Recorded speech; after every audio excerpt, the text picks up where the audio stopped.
Il y a près de 5 ans, Emmanuel Macron arrivait à la présidence de la République au terme d'une campagne sidérante. D'un côté, un matraquage médiatique permanent. « 2022 est l'année de tous les dangers. Ils ne nous épargneront pas. En cette année décisive, TV Liberté est votre arme, le fer de lance de vos idées.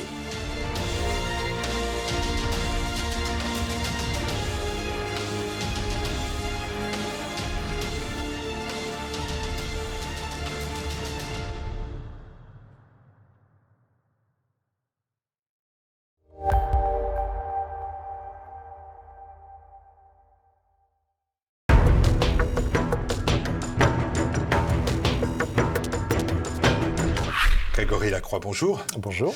Patron de boîte de nuit, vous vous êtes passé d'Ibiza à Jésus-Christ. C'est ce que vous racontez dans Le Monde de la Nuit. C'est un ouvrage publié chez Salvatore et que vous retrouvez sur la boutique officielle de TV Liberté sur le site tvliberté.com.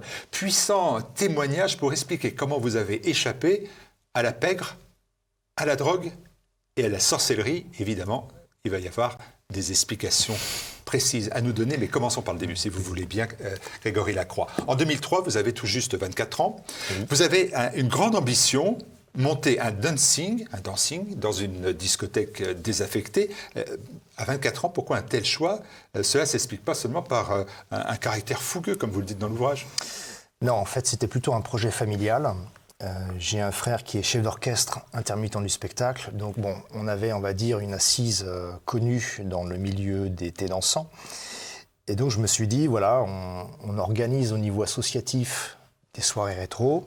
Ça marche plutôt bien. Eh bien, on va pérenniser cette idée sous forme commerciale en créant un établissement qui pourra recevoir des retraités fans de thé dansants. Voilà.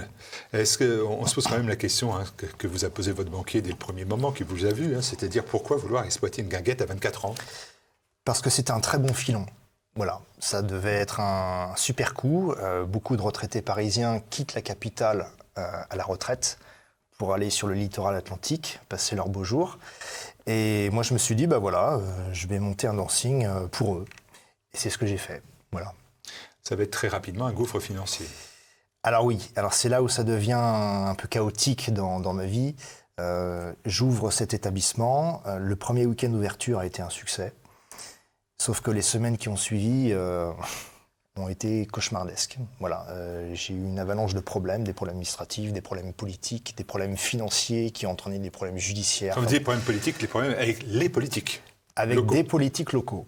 Et en fait, concrètement, j'ai été un peu face à un affairisme classique. Des vieux requins ont vu un petit jeune arriver, la fleur au fusil, se sont dit on va le laisser investir dans ce bâtiment, très convoité. Et puis après, on verra quoi. Et donc j'ai vu toutes sortes de contrôles inopinés arriver, donc 2 contrôles fiscaux en 6 mois, ça donne déjà une idée. Et donc assez rapidement, je me retrouve dans une situation quasiment désespérée. Voilà.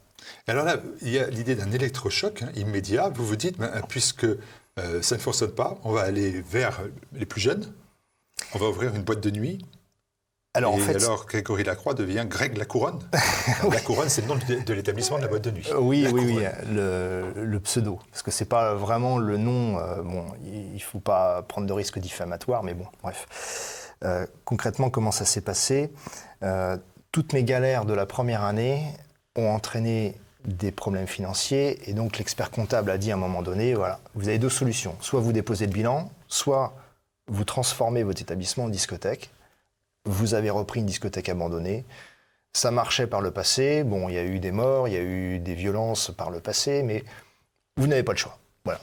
Donc, du coup, je me suis dit, voilà, soit c'est la faillite, soit c'est la boîte de nuit. Je me suis dit, tant pis, je vais monter ma boîte de nuit, la mort dans l'âme, mais par obligation financière. Ah, vous avez cette phrase incroyable, mon usine de la fête est un abattoir, on y décapite à l'échelle industrielle la noblesse de l'homme et l'élégance de la femme suspendue à des crocs de boucher.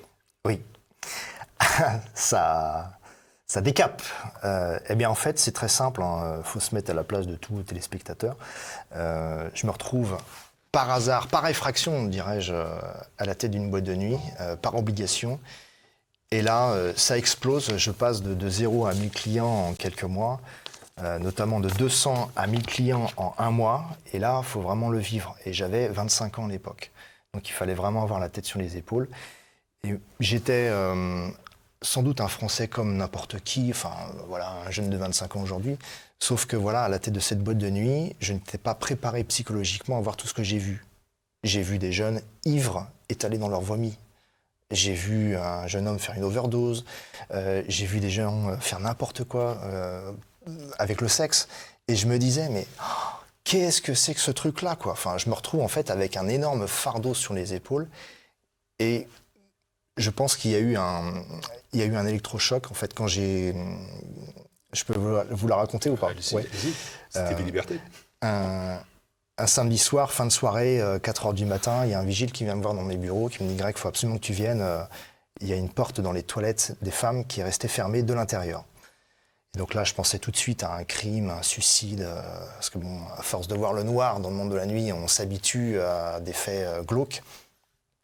On a couru, et en fait, on a pris un tournevis plat dans les réserves.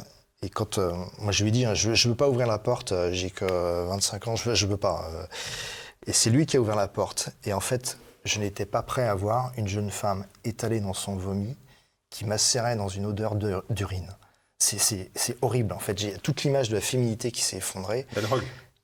Non, c'est l'ivresse. L'ivresse. Alors peut-être des stupes, hein, mais... Et là, je pense que mon cœur, il a un peu lâché, ou il est parti dans un autre sens, mais ça m'a posé beaucoup de questions existentielles, en fait. Et c'est sans doute le point de départ d'une conversion lente, progressive, mais je me disais, mais pourquoi ces jeunes se mettent dans des états aussi minables ? Comment j'ai échappé à la pègre, à la drogue et la sorcellerie, on va le voir, mais alors comment vous avez réussi à ne pas échapper à la naïveté ?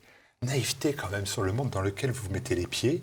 J'allais dire naïveté et sans pour qu'on se fâche définitivement d'ailleurs, j'ajouterais même manque de discernement dans le choix de vos alliés, de vos associés parfois, dans le choix de vos banquiers, dans le choix de vos compagnes, de votre public. Manque de discernement, c'est en fait, quand on évolue dans un univers ultra violent, on cherche la lumière pour s'en sortir. Et quand on souffre, c'est pas facile de bien discerner. Moi, à l'époque, je bossais jour et nuit, ce qui a engendré une fatigue, une usure psychologique, et donc effectivement, j'ai fait des mauvais choix de vie, ça c'est clair. Mais quand on gère une boîte de nuit à 25 ans, on voit tout le ballet des jeunes filles qui me courtisaient. Bon, parmi ces femmes, évidemment, c'est pas forcément les jeunes demoiselles avec qui on peut rêver de faire une vie stable, morale et durable. Et parce que mon environnement était comme ça. Et donc j'ai été contaminé, on va même dire gangréné, ça serait le bon terme. Effectivement, j'ai fait des mauvais choix de vie. Je suis tombé amoureux d'une jeune demoiselle qui avait un comportement, on va pas utiliser le terme satanique parce que c'est peut-être un peu trop fort, mais qui avait un comportement déplacé et je l'ai payé très cher. Et sa famille était très présente dans l'occultisme. Et moi, je ne croyais pas à tous ces phénomènes. Hein. Bon, on parlait tout à l'heure de ma conversion. J'ai commencé vraiment à prier, à me tourner vers le Christ. Après, j'étais quelqu'un qui était face à une épreuve dantesque. Donc, il fallait que je me tourne vers quelque chose. L'alcool, ça m'a dégoûté. J'y touchais plus du tout, tellement je voyais un spectacle lamentable le samedi soir. La drogue, pareil. Le sexe, j'ai rencontré cette femme dont je suis tombé amoureux. Et donc je me suis dit, il y a ma foi aussi, ma foi de cœur, je vais me tourner vers les deux. Puis on verra bien. Alors, vous avez traversé un véritable enfer. Vous avez été étranglé à la suite de tout cela, malgré tout, par les dettes. Oui. Acteur des pires excès de ce milieu, vous venez de le dire. Vous pouvez vraiment légitimement dire que vous avez échappé à la pègre et à la drogue, c'est-à-dire vraiment à des pressions mafieuses. C'est comme ça en province, en France ? Alors, on peut diviser la France en deux. Sous la ligne Bordeaux-Lyon, on s'acclimate assez facilement à l'été sicilien, ou si on dérange de trop, on peut se faire assassiner assez facilement. Voilà. Au-dessus de cette ligne, on est plutôt dans l'échange de services. En fait, comment ça se passe ? Il y a un engrenage mafieux autour des boîtes de nuit parce que ce sont ce qu'on appelle des lessiveuses. On peut blanchir de l'argent très vite dans ces établissements. Il y a beaucoup de gens qui payent en espèces. Donc, il y a un intérêt pour la pègre à avoir ce type d'établissement. Sauf qu'avec le coronavirus, il y a beaucoup de choses qui ont évolué, mais ça reste des établissements qui sont convoités. Voilà. Alors, il y a 4 niveaux de mal, on va dire, de pression mafieuse. Vous avez l'intimidation. J'en cite quelques-unes. J'étais menacé de mort dès l'ouverture de ma boîte de nuit. Greg, tu vas crever avant moi. Bon, ça, c'est le petit, on va dire, c'est l'intimidation. Ça, c'est le sympa. C'est du classique. Le deuxième niveau, qui est un peu plus violent, c'est la persuasion. C'est-à-dire que si j'avais une boîte de nuit qui marchait bien, il fallait me persuader de rentrer dans, on va dire, des petites combines. Donc ça passe par des choses toutes simples. Vous retrouvez devant votre porte d'entrée un bidon d'essence. Le message subliminal. On aurait pu l'allumer. Voilà. Autre message, une petite balle de tennis qu'on trouve dans la gouttière. Imprégné d'essence, ça donne encore une subtilité au premier message. Bon, voilà, les 2 premiers niveaux. Moi, j'ai vécu les 2 d'une manière un peu violente. Voilà. Le 3e niveau, c'est l'incarcération. Et donc là, on rentre dans des combines qui sont très liées à l'affairisme. Alors, comment ça se passe ? C'est qu'en fait, des patrons de boîte de nuit, ils bossent la nuit, évidemment. Ils sont en première ligne des différents trafics, prostitution, drogue, etc.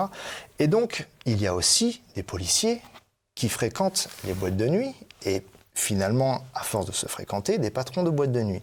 Et donc là, il y a un engrenage mafieux qui s'installe. Et cet engrenage mafieux fait que les policiers confortent leur carrière grâce à des indicateurs, ce qui leur permet de résoudre des enquêtes policières. Mais les patrons de discothèques, eux, quand ils voient des policiers, à un moment donné, à force de sympathiser, ils peuvent créer des terrains d'entente, des échanges de services. Et moi, j'en étais victime, puisque si des gendarmes copinent avec un concurrent, on peut diligenter des contrôles inopinés chez le dissident, le voisin, le concurrent qui embête. Ce qui fait que parfois, on peut voir arriver contrôleur URSSAF, 2 contrôles fiscaux en 6 mois, enfin bon, voilà. Et pourquoi pas incarcérer un dissident un petit peu enquiquinant. Parce qu'on sait très bien qu'un jeune sur 2 en France a déjà consommé des stupéfiants, et donc dire « Ah, dans telle boîte de nuit, il y avait de la drogue ». Bah oui, sauf qu'il y a tellement de jeunes qui se droguent, c'est normal.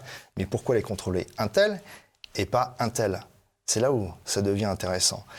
Et donc, le 3e niveau, c'est l'incarcération. On peut bidouiller une enquête, influencer le verdict d'un procès pour écarter juridiquement, socialement, un dissident qui dérange, qui refuse d'entrer dans un système mafieux. Et le dernier degré de pression mafieuse, c'est l'assassinat. Voilà. Donc j'ai des confrères qui se sont pris des balles dans la tête, notamment en Corse il n'y a pas longtemps. Bon ben voilà, ça arrive. Ça arrive. Quand on rentre vraiment dans des cercles mafieux, il faut faire très attention. Moi, j'ai souhaité quitter ce milieu parce que je supportais plus, en fait. Il y avait ce que je voyais le samedi soir qui était affreux. Et il y avait toutes les pressions autour. Et en plus, il y avait des petites subtilités, on va peut-être en parler là dans les questions. Parce que ça, les exemples ne manquent pas dans le monde de la nuit. Vous lâchez un autre mot qui figure à la une de ce livre et qui nécessite beaucoup d'explications, bien évidemment, parce que quand on le lâche comme ça, il peut faire peur, faire aussi rire d'ailleurs. C'est le mot sorcellerie. Vous dites vous-même, le mot est lâché.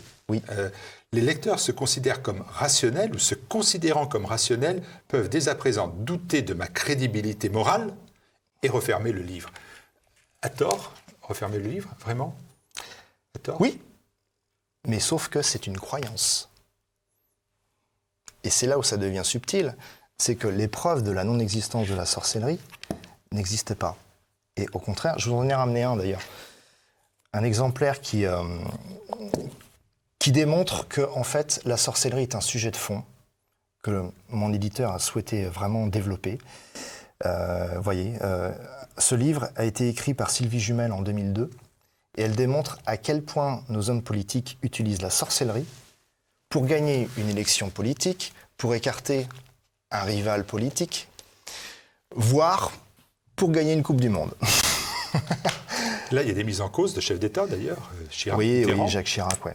Mitterrand. Mais est-ce qu'il n'y a pas un phénomène d'exagération Alors de justement, Henri Lacroix? c'est là où ça devient intéressant dans mon histoire. C'est un délire paranoïaque, non? Alors, non, en fait, on va prendre le sujet comme ça. Je vis ce que je vis avec mon ex-compagne, on se sépare. Je l'ai quitté brutalement. Bon, je savais que la rupture n'a pas été acceptée de son côté. Bon, après, voilà, je commence à refaire ma vie, et sauf que je me rends compte que pendant les 6 années qui vont suivre, j'ai une succession de malheurs disproportionnés, on pourrait même qualifier d'insolites. Des décès dans ma famille, des accidents, des hospitalisations, enfin, ça n'arrêtait pas en fait. Alors, sur le plan affectif, pour vous donner un ordre d'idée, quand je retrouvais une jeune demoiselle, elle avait soit un cancer incurable, soit elle déposait le bilan, elle était commerçante, soit elle était anorexique, soit elle a tenté de se suicider. Enfin, je me disais, bon, bah, j'ai pas de chance. Après, sur le plan médical, quand je rencontrais un médecin ou un spécialiste, un ophtalmo ou que sais-je encore, et mes proches pareil, il y avait toujours quelque chose de bizarre qui n'arrivait jamais aux autres. Et c'est la multiplication des phrases du style « c'est impossible, je n'ai jamais vu ça de ma carrière, je ne comprends pas », qui fait qu'à un moment donné, je me suis dit « tiens, bah, j'ai vraiment pas de chance ». Alors sur le plan financier, ça a été la catastrophe parce que j'ai eu un grand conflit avec la pègre.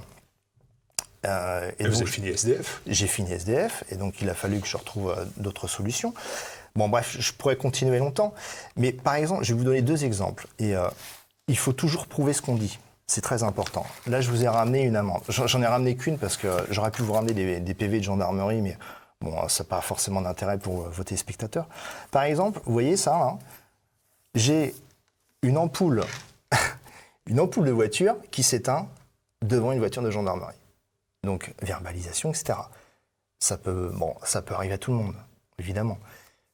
Quand je perds un pot d'échappement devant une nouvelle voiture de gendarmerie, on se dit, ben non, pas de chance. C'est la multiplication de tous ces trucs-là qui fait qu'à un moment donné, je me suis dit, tiens, c'est bizarre. Alors, j'ai vécu pendant 6 ans comme ça, sans croire en la sorcellerie. Et c'est là où ça devient intéressant. Un jour, je discute avec un prêtre à Lourdes, comme nous, et lui me dit, il faut aller voir un prêtre exorciste. Alors, j'ai dit, bah, prêtre exorciste, je suis fou, enfin, ça va pas, ça. Enfin, moi, je pensais au film L'Exorciste, qui a été exagéré au cinéma. Et elle me dit, non, Gary.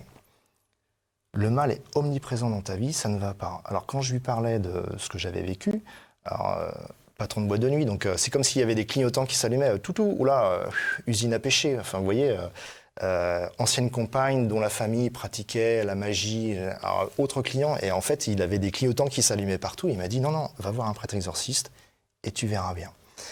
Et c'est là où le surnaturel déboule dans ma vie, et c'est un peu comme le mariage et le Pax. Le mariage écrase le Pax. Moi, le surnaturel a écrasé le rationnel, puisque j'ai vécu des prières d'exorcisme où, durant ces prières, j'ai vécu des choses que les lois physiques ne peuvent pas expliquer.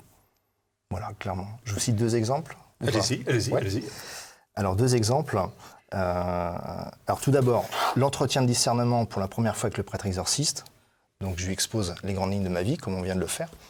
Et il me dit, voilà, à la fin de cet entretien, il me dit, les gens qui viennent me voir sont en grande souffrance. 2 causes possibles. La cause psychologique ou la cause spirituelle.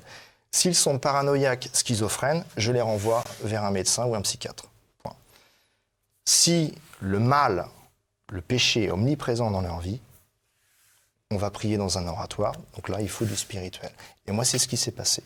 Et quand je suis rentré dans un oratoire de ce prêtre exorciste pour la première fois, je croyais en Dieu, je suspectais l'existence du diable, mais c'était pour moi des croyances. Je n'avais pas de preuves, j'ai pas vu d'apparition, je n'avais aucune preuve. Pas illuminé. Non, rien, mais vraiment rien. Sauf que, dès qu'il a démarré ses prières, j'ai eu des réactions, pour le moment que je préfère qualifier d'insolites, avec des choses, je me disais, mais c'est pas possible, je sens qu'il y avait vraiment quelque chose en moi qui n'allait pas. Et les jambes qui bougent, des ricanements, des bâillements, des maux de tête très violents. Et en fait, c'est le début d'un chemin de guérison qui a pris plusieurs années. Les prêtres exorcistes sont débordés, donc lui, en fait, il me voyait tous les 1 mois et demi, 2 mois à peu près. Et c'est au bout du 7e ou 8e exorcisme où là, le discernement du prêtre exorciste faisait qu'il orientait ses prières plutôt vers la magie noire, la sorcellerie. Alors moi, je ne connaissais rien, enfin, c'est pas mon boulot, je suis comme tout le monde, voilà, il y a un prêtre qui fait des prières, je l'écoute, quoi. Et sauf que quand il disait esprit de magie noire, esprit d'envoûtement, esprit de sorcellerie, à un moment donné, j'ai vu mes jambes se lever jusqu'à atteindre un degré qui est pour moi humainement impossible, et surtout, elles sont restées en l'air. Et là, je me suis dit, c'est pas possible. Et quand le prêtre exorciste, à ce moment-là, m'a dit « Qui es-tu ?» Moi, je me disais dans ma tête, il est stupide de me poser la question, il sait très bien comment je m'appelle. Et sauf que j'ai répondu « Asmodée ». Et je me suis dit, qu'est-ce que c'est que ce truc? Et là, on fait une pause, et je lui dis, mais qu'est-ce que c'est que ces trucs-là? Enfin, je comprends pas mes jambes, enfin, c'est quoi? C'est normal? Et en fait, lui, c'était son boulot. Il faisait ça au quotidien. Et il m'a dit, voilà, écoute, voilà, il y a 4 niveaux de mal. Donc là, on sort du mal mafieux, mais du mal spirituel, la tentation, l'oppression, l'obsession et la possession. Il dit, toi, tu es dans l'oppression et surtout, tu as tous les symptômes d'une personne qui a reçu un maléfice. Tu as des maux de tête qui viennent subitement, qui partent subitement. Enfin bon, il y en a plein, j'en cite quelques-uns dans mon ouvrage. J'ai coupé Grégory Lacroix, oui, mais oui. Voyez, je vais faire l'avocat du diable, c'est le moment de le c'est très bien nommé. Hein. Très bien. Est-ce que dans ce terme sorcellerie, des fois... J'ai lu par exemple Marlène Schiappa, qui est le ministre du gouvernement, dit qu'elle a recours à la sorcellerie. Oui. Peut-être que ça n'est pas tout cela dans son esprit, c'est peut-être quelque chose de plus doux, de moins dangereux, de moins fréquenter le diable directement. C'est peut-être pas ce que voulait Marlène Schiappa, si. Je la connais pas, donc je peux pas juger. Par contre, ce que je sais, c'est que le prêtre exorciste, lui, voit des cas qui sont de plus en plus nombreux à cause de la sorcellerie. On banalise des pratiques spirituelles. Vous allez dans une librairie, vous voyez le rayon ésotérique, il a explosé le rayon religion, il est devenu rikiki. Et donc, en fait, quand vous entendez des jeunes faire des prières de consécration à Lucifer, c'est pour vous dire, hein, après, il y aura des conséquences spirituelles. C'est évident. Et pour en revenir au thème de la sorcellerie, le prêtre exorciste me posait des questions. Et moi, je lui ai dit, effectivement, mon ex-compagne, une fois, un soir, elle est partie faire des incantations magiques devant une croix avec sa tante la nuit, en fonction de la lune. Elle appelait ça la nuit des voleurs. Enfin, moi, je pensais que tout ça, c'était des bêtises, quoi. Enfin, et lui, il m'a dit, non. À partir du moment où il y a incantation magique, on s'adresse à des forces non identifiées. Et donc, dans l'ésotérisme, on appelle ça des esprits. Et dans le catholicisme, on appelle ça des démons. Et donc, il faut faire très attention. Voilà. Et c'est vrai qu'il y a eu des aveux de pratiques, j'en cite plein dans mon ouvrage, mais c'est des phénomènes qui existent. Et le fait d'avoir une ministre qui est encore en activité, qui pratique ce type de sciences occultes, ça donne une idée de la puissance de la sorcellerie. On y croit, on n'y croit pas, c'est un fait. Voilà. Et ça, ce livre, il démontre jusqu'où des hommes politiques vont pour gagner une élection. C'est hallucinant. Je conseille à tout le monde de le lire, c'est impressionnant. Aujourd'hui. Alors aujourd'hui, est-ce que vous allez bien déjà? Oui, aujourd'hui je vais très bien. Dans votre nouvelle vie? Oui, nouvelle vie en fait, une vie toute simple, mais très loin de la mafia, toutes ces histoires, c'est parti à des années-lumière de ma vie. Aujourd'hui je vais très bien, je suis marié, j'ai 3 enfants. J'ai reçu un appel à témoigner, mon éditeur... 3 petits, hein. 3 petits. Oui, 3 petits. Vous avez quel âge maintenant? J'ai 43 ans. 43 ans. Et mon éditeur m'a dit, il faut en parler, parce qu'il y a plein de vies à sauver. Effectivement, quand je vois des jeunes, quand je témoigne des fois dans des lycées, je vois des jeunes qui pratiquent le spiritisme, le Ouija, ils pensent qu'ils s'amusent, ils font marrer les copains, ils font tourner les tables. Mais derrière, très souvent, il y a des tentatives de suicide. Ils commencent à entendre des voix, ils commencent à ne plus dormir, ils deviennent anorexiques. Mais il y a un lien spirituel à tout ça. Et donc, il faut trouver des solutions. Voilà, donc, j'en donne. Voilà, vous dites que le diable existe et puis vous donnez des solutions. 7 piliers solides, vous dites, comme un roc, on ne pourra pas les voir malheureusement. Mais globalement, c'est quoi? C'est-à-dire de rebâtir notre société? Oui, parce que notre société est en train de s'effondrer. Et je peux vous assurer une chose, à mon poste d'observation de patron de discothèque par le passé, j'ai vu des choses absolument lamentables. Vous les racontez dans le J'en raconte. Alors, je me suis auto-censuré, mon éditeur a encore censuré, et mais tout parent qui souhaite, on va dire, offrir un cadeau pour Noël, à leurs adolescents, Tiens, tu aimes la fête, tu aimes Ibiza, etc. Bah tiens, paf, je te donne ce bouquin. C'est un ancien patron de boîte de nuit qui parle de ce qu'il a vu. Ça peut donner une idée, ça peut les percuter en fait. Je me dis que les adolescents aujourd'hui, en fait, ils sont pas si idiots que ça. Ils cherchent quelque chose. Ils cherchent le bonheur. Ben, le bonheur, en fait, je pense très sincèrement que c'est pas dans les boules à facettes, David Guetta, Ibiza, etc. J'ai été à Ibiza, je raconte quelques anecdotes. Oui, pas triste. Je me suis fait agresser par un cocaïnomane. Enfin, je me dis, mais c'est complètement dingue, quoi. Et pour ouvrir les yeux aux gens, enfin, et surtout les jeunes, enfin, faites pas n'importe quoi. Avec vous enfin, avec vos copains, j'ai vu trop de choses abominables, en fait. Ouais. Merci de ce témoignage, Grégory Lacroix, témoignage que vous retrouvez en entier dans Le Monde de la Nuit, comment j'ai échappé à la pègre, à la drogue et à la sorcellerie. Merci de ce témoignage, en tout cas. Merci de m'avoir invité, Martial. Merci.